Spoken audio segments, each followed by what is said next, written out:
तुमुल खंड काव्य के आधार पर उसके नायक लक्ष्मण का चित्रांकन कीजिए।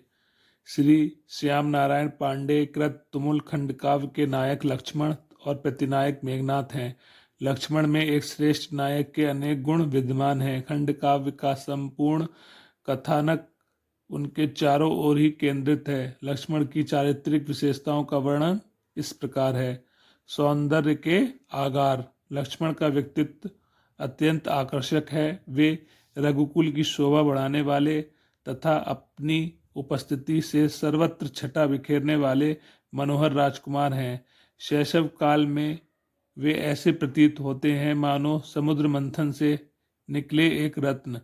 इस संदर्भ में कवि ने लिखा है, माता सुमित्रा को मिला था एक लाल अमूल्य ही। माता सुमित्रा को मिला था एक लाल अमूल्य ही। लक्ष्मण के सौंदर्य को सब देखते ही रह जाते हैं। वे जब बोलते हैं तो अत्यंत मधुर तथा कर्णप्रिय संगीत कानों में घोल देते हैं। कवि ने उनके सौंदर्य की प्रशंसा इस प्रकार की है, थी बोल में सुंदर सुधा उर में दया का वास था। थी बोल में सुंदर सुधा उर में दया का वास था तेज में सूरज हंसी में चांद का उपहास था। लक्ष्मण सचमुच ही सौंदर्य अथवा क्रांति के प्रतीक हैं। स्वयं मेघनाथ भी उनके रूप पर विमोहित हो जाता है। वह उन्हें लावण्यधारी ब्रह्मचारी कहकर उनके सौंदर्य की प्रशंसा करता है।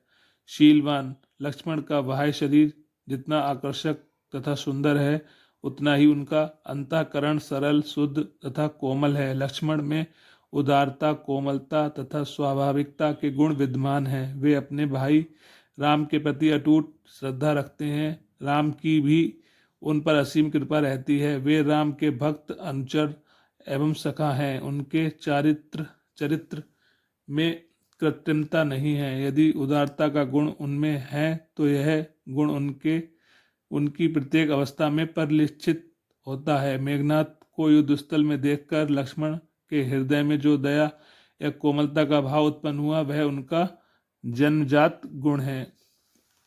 शक्ति के पुंज। लक्ष्मण शीलवान, उदार, दयालु और आज्ञाकारी हैं, तथापि उनमें पराक्रम, शक्ति, साहस, उत्साह तथा वीरता की भावना भी कूट कूट कर भरी हुई है। लक्ष्मण धीर, वीर तथा साहसी योद्धा हैं। युद्ध क्षेत्र में शत्रु को ललकारने, भीषण युद्ध करने तथा विजय पताका फहराने में उनके शौर्य को देखा जा सकता है। शौर्य तथा शक्ति का गुण भी लक्ष्मण को बाल्यकाल से ही प्राप्त हुआ। लक्ष्मण अपने युद्ध कौशल तथा वीरता को युद्ध क्षेत्र में ही प्रदर्शित करते हैं।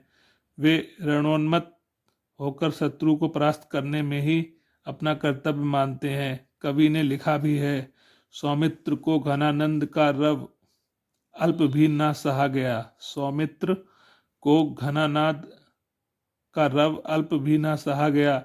निज शत्रु को देखे बिना उनसे ना तनिक रहा गया। युद्ध में शत्रु के मनोभावों को भली भांति पहचानने में लक्ष्मण अत्यंत कुशल हैं। वे युद्ध में मेघनाथ की गर्वोक्ति को सुनकर इस प्रकार कहते हैं, सच है सुधा में धरती से खल सुधरते हैं नहीं। सच है सुधा में धरती से खल सुधरते हैं नहीं। क्या क्षीर पीने से फणी विष त्याग देते हैं कहीं। लक्ष्मण के शौर्य तथा पराक्रम को देखकर स्वयं राम इस प्रकार कहते हैं, मैं जानता था मार सकते हो तुम्ही घनानंद को। मानवीय गुणों के भंडार। लक्ष्मण मानवीय गुणों के भंडार हैं। कवि के शब्दों में, निष्दिन क्षमा में क्षति बसी, गंभीरता में सिंधु था वीरता में अद्र, यश में खेलता सरतिंदु था। यश में खेलता सरदिंदु था।